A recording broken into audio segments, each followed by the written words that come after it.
పదన్యాసక్రీడా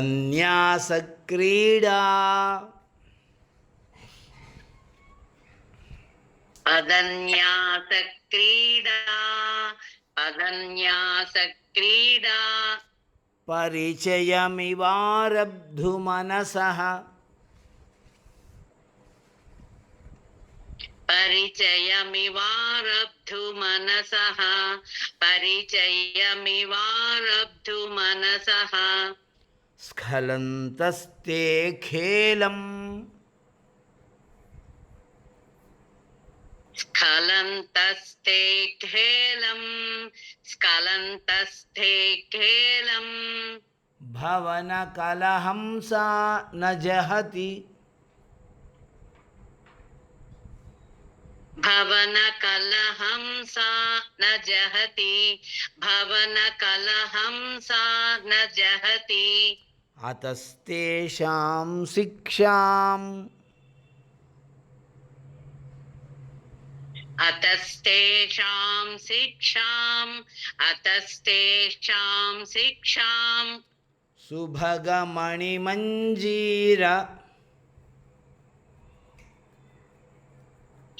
సుభగమణిమంజీర సుభగమణిమంజీర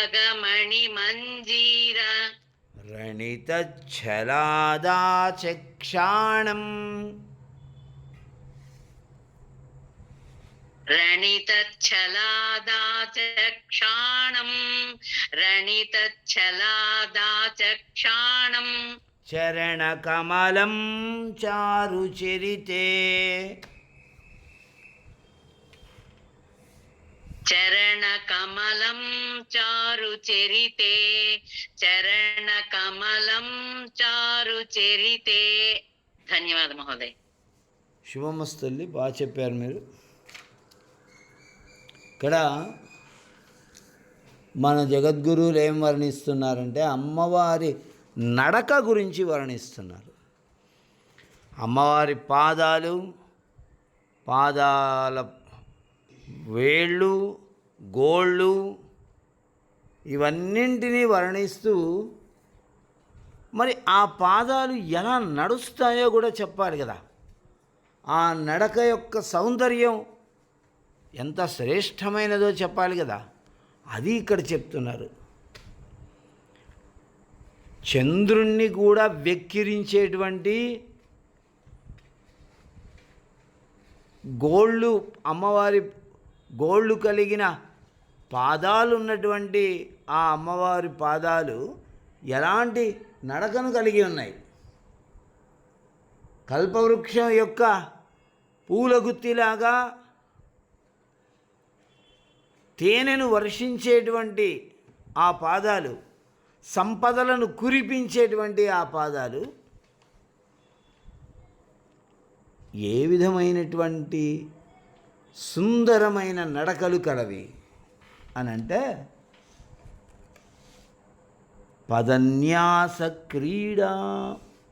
హే చారుచరితే, ఓ చక్కటి చరిత్ర గలదానా, ఓ అందమైన చరిత్ర గలదానా.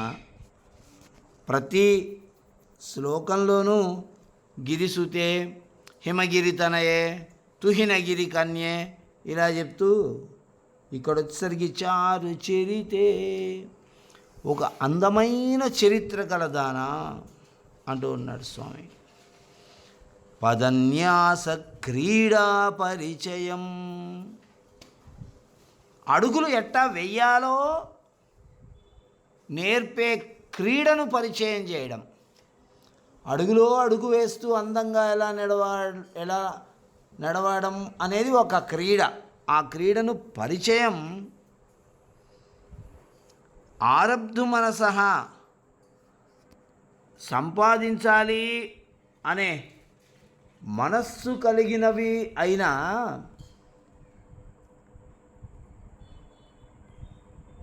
భవన కలహంసాః, నీ భవనంలో ఉండేటువంటి కలహంసలు స్ఖలంతః, జారుతూ పడుతూ లేస్తూ ఉన్నాయి. తే ఖేలం, నీవు నేర్పించేటువంటి క్రీడను, ఆటలను నజహాతి విడువకున్నాయి. అతః ఆ కారణం వల్ల చరణ కమలం నీ పాదకమలం సుభగమణి మంజీరరణితచ్చలాత్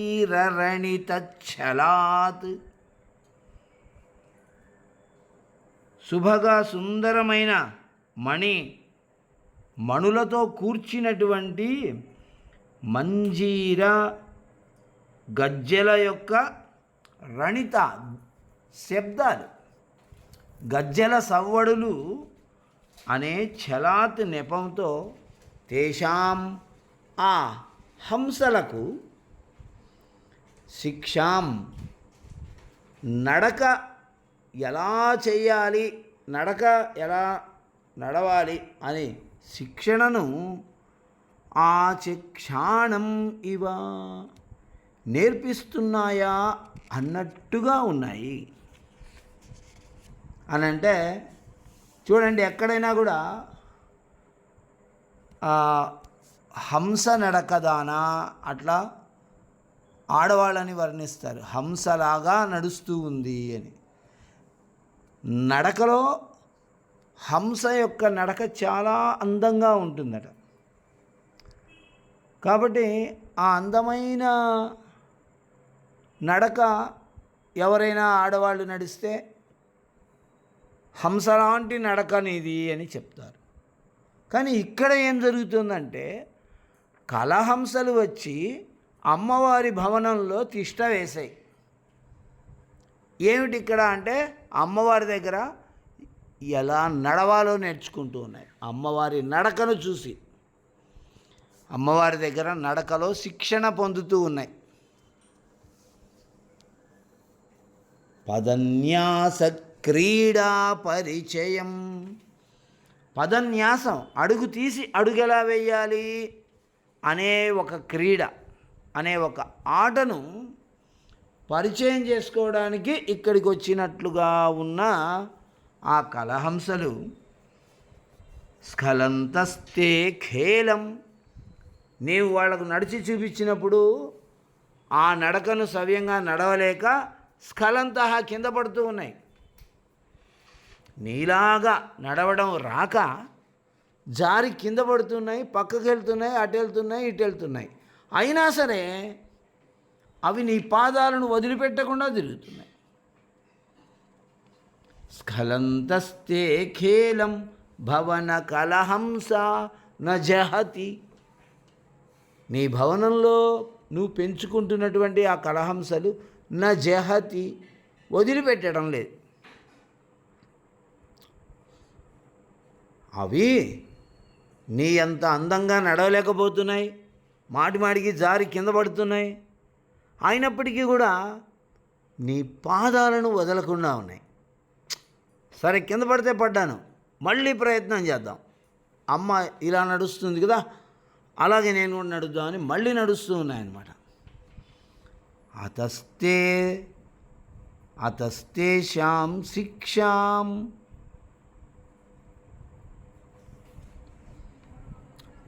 వాటికి శిక్షణను ఇస్తూ ఉన్నటువంటి నీ చరణ కమలం, నీ చరణ కమలం వాటికి శిక్షణ ఇస్తూ ఉంది. శిక్షణ ఇస్తూ ఉంది అని అంటే ఎవరు ఇస్తున్నారు? అమ్మవారు ఇవ్వటం లేదు. అమ్మవారి యొక్క చరణ కమలం ఈ కలహంసలకి ఎలా నడవాలో శిక్షణ ఇస్తూ ఉంది. ఎవరు శిక్షణ ఇస్తున్నారో వాళ్ళు నోటిని వదిలి ఇలా చేయాలి, మీరు ఇలా నడవాలి, ఇలా పట్టుకోవాలి, ఇలా ఆగాలి, ఇలా ముందుకెళ్ళాలి, ఇలాంటి విషయాలను చెప్పాలి కదా. మరి చరణాలు ఎలా చెప్తాయండి అంటే సుభగమణి మంజీరరణి తచ్చలాత్. శుభగా అందమైన మణిమంజీర, మణులతో చేసినటువంటి అందెల యొక్క సవ్వడులతో. అంటే శిక్షణ ఇచ్చే వ్యక్తి నోరు తెరిచి మాట్లాడాలి. ఇక్కడ పాదాలు మాట్లాడుతున్నాయట. ఎలా? అందెల చప్పుడు అనే మాటలు. పాదాలు అందెల చప్పుడు చేయడం ద్వారా చెప్పింది వినాలి, ఇలా నడవాలి, ఇలా నడవకూడదు. ఏంటి మాటి మాటికి అలా జారి కింద పడుతున్నారు, సరిగా నడవండి అని ఆ హంసలకు చెబుతున్నట్లుగా ఉన్నాయి. ఆ హంసలకు చెబుతున్నట్లుగా ఈ అమ్మవారి పాదాల ధ్వనులు ఉన్నాయి అని చెప్తూ ఉన్నాడు. చూడండి ఎంత చక్కటి, ఎంత అందమైనటువంటి ఊహ ఇది. అందుకనే ఈ స్తోత్రానికి స్వామివారు సౌందర్య లహరి అని పెట్టారు పేరు. పదములో కూడా సౌందర్యం అనేది జాలువారుతూ ఉంది, అమృతంలాగా, తేనెలాగా. అమ్మవారి పాదాల దగ్గర పెరుగుతున్నటువంటి కలహంసలు అమ్మవారి వలె నడకను నేర్చుకోవాలి అని ప్రయత్నిస్తూ నేర్చుకోలేక జారి కింద పడుతూ ఉన్నాయి. అయినా సరే అమ్మ పాదాలను వదలడం లేదు. అమ్మ పాదాలకు పెట్టుకున్నటువంటి అందెల సవ్వడులు, ఇదిగో అలా కాదు, ఇలా నడవాలి అని వాటికి ఉపదేశం చేస్తున్నట్లుగా ఉన్నాయి అని చాలా గొప్పగా వర్ణించారు. ఇది సింజానమణి మంజీర మండిత శ్రీపదాంబుజ అని లలితా సహస్రనామంలో ఒక చక్కటి నామం ఉంది అమ్మవారికి. సింజాన శబ్దము చేసేటువంటి మణి మంజీర, మణులతో తయారు చేసినటువంటి అందెల చేత మండిత అలంకరించబడిన శ్రీపదాంబుజ, శ్రీకరమైనటువంటి పాదములు కలదానా. అమ్మవారిని ఏమంటున్నారంటే చక్కగా శబ్దం చేసేటువంటి మణిమంజీరాలు, మణులతో చేసినటువంటి గజ్జల యొక్క, అదే నూపురాల చేత అలంకరించబడిన పాదములు కలిగిన దాన, చరణ కమలాలు కలిగిన దాన పదాంబుజ. మరాళి మందగమన అనే పేరు కూడా కనిపిస్తుంది మనకి అమ్మవారి సహస్రనామాల్లో, లలితా సహస్రనామాల్లో. మరాళి అంటే హంస, హంస వలె మందగమన, మెల్లగా నడిచే స్వభావం కలదానా, అందంగా నడిచేటువంటి స్వభావం కలదానా అంటే. అయితే ఇందులో ఒక యోగ రహస్యం చెప్పారండి. ఏమిటది యోగ రహస్యం అనంటే, పార్వతీ పరమేశ్వరుల అనుగ్రహం అనేది అందరూ పొందదగినటువంటి ముక్తి. అయితే దానికి ఒక స్థాయి కావాలి. మనం మొదటి నుంచి షట్చక్రాలని ఎలా అధిగమించాలి, మూలాధారంలో ఉన్నటువంటి కుండలిని శక్తిని పైపైకి తీసుకొని వచ్చి ఆజ్ఞాచక్రంలోకి ఎలా తీసుకురావాలి అనే విషయం గురించి మనకు వర్ణనలు చాలా చోట్ల ఉన్నాయి. అయితే అలా యోగ సాధన చేసి ఒకనాడు యోగ సాధనలో కూర్చున్నప్పుడు ప్రాపంచికంగా ఏమి జరుగుతుందో కూడా తెలియనంత గాఢంగా మునిగిపోయినటువంటి యోగి ఎవరైతే ఉన్నారో, ఆ యోగి పైన పాములు పాకుతూ ఉన్నా, బండలొచ్చి పడిపోతూ ఉన్నా, చుట్టూ పెద్ద పెద్ద శబ్దాలు జరుగుతూ ఉన్నా, ఆకాశం విరిగి నెత్తిన పడుతూ ఉన్నా కూడా అతనికి తెలియదు ఏం జరుగుతున్నది. అటువంటి యోగ సాధనలో ఆయన మునిగిపోయి ఉంటాడు చూసారా, అతనిని పరమహంస అంటాం మనం. హంస జారి కింద పడుతున్నప్పటికీ అమ్మవారి పాదాలను వదలట్లేదు అని చెప్పుకున్నాం ఇందులో. ఆ పరమహంస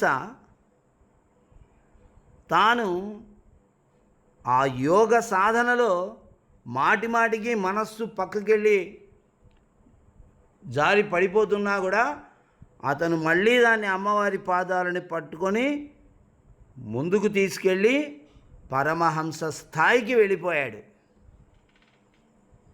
అప్పుడు అమ్మవారి అనుగ్రహంతో అతనికి సాలోక్య ముక్తి అనేటువంటి ఒక ముక్తి అనేది వస్తుంది. శివతత్వం అనేది అతనికి తెలుస్తుంది. ఈ విధంగా ఆ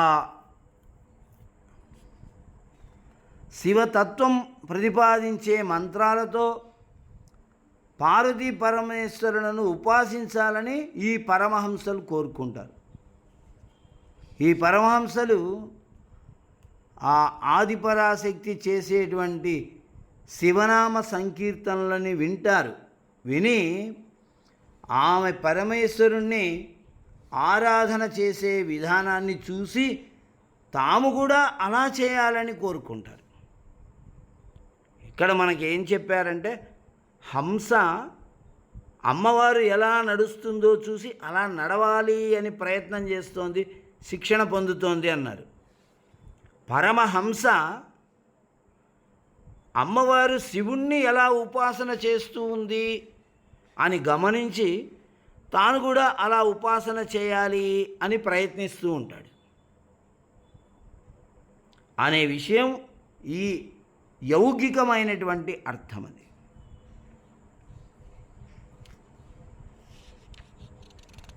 అలా చేయాలని ప్రయత్నం చేసి అమ్మవారి వలె శివతత్వాన్ని గ్రహించలేక జారి కింద పడిపోతున్నటువంటి పరమహంస అమ్మవారి యొక్క పాదాలని పట్టుకొని